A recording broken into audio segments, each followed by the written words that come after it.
Hey, it's Willey. So you may have seen this story trending on CBC about home buyers in Brampton, Ontario, who are struggling to close on their presale homes that they purchased a year ago.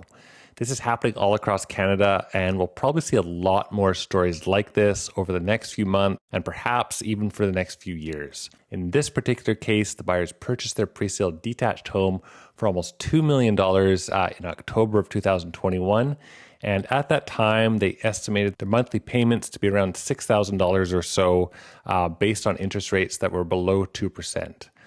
Fast forward today, a month before closing, and the appraisal has come up short, and the home is only appraised at $1.7 million now.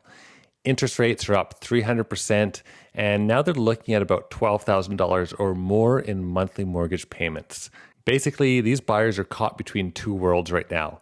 So we had the peak prices and low interest rates of 2021, and now we have the falling prices and the high rates of today. It's really the worst possible outcome to have as a home buyer. The timing is just horrific, and it's really a nightmare situation for them. So the biggest immediate hurdle here to overcome is that shortfall in appraisal versus the purchase price, meaning they'll have to cover the gap and come up with $300,000 cash just to close. They could ask the developer for an extension, but realistically, a few more months isn't going to resolve anything. And perhaps extending could even make it worse if rates do go up again in January.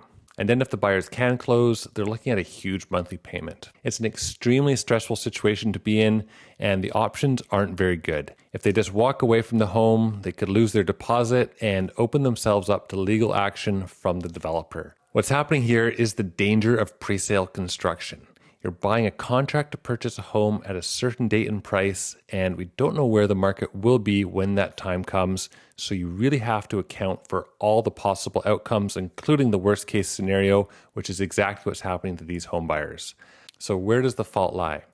The buyers have to take most of the responsibility here, but if they talk to their lender or they had a realtor or a financial planner, someone should have explained the risks here as well to them. The climate we had in 2021 was buy now or forever miss out on home ownership. So I can see and I can sympathize with how they ended up here. I think we're going to see a lot more situations like this unfold over the next few years, starting with detached homes like this one, and then townhomes and condos. In this case, it's a detached home, so it took about 1 year to build. Most condo developments take 2 to 3 years or so to complete. So those buyers are crossing their fingers, they're watching and waiting, and they're hoping that rates come down and the market stabilizes by the time they have to close. But we'll see the fallout of those purchases happen over the next few years here. I think the presale market is going to be very interesting to watch. Developers are also finding themselves in not a great spot. Their costs have gone up considerably in the past 2 years as well. Sales are slowing down in a big way. And don't forget that they also take out big, sometimes high interest loans to finance these projects as well.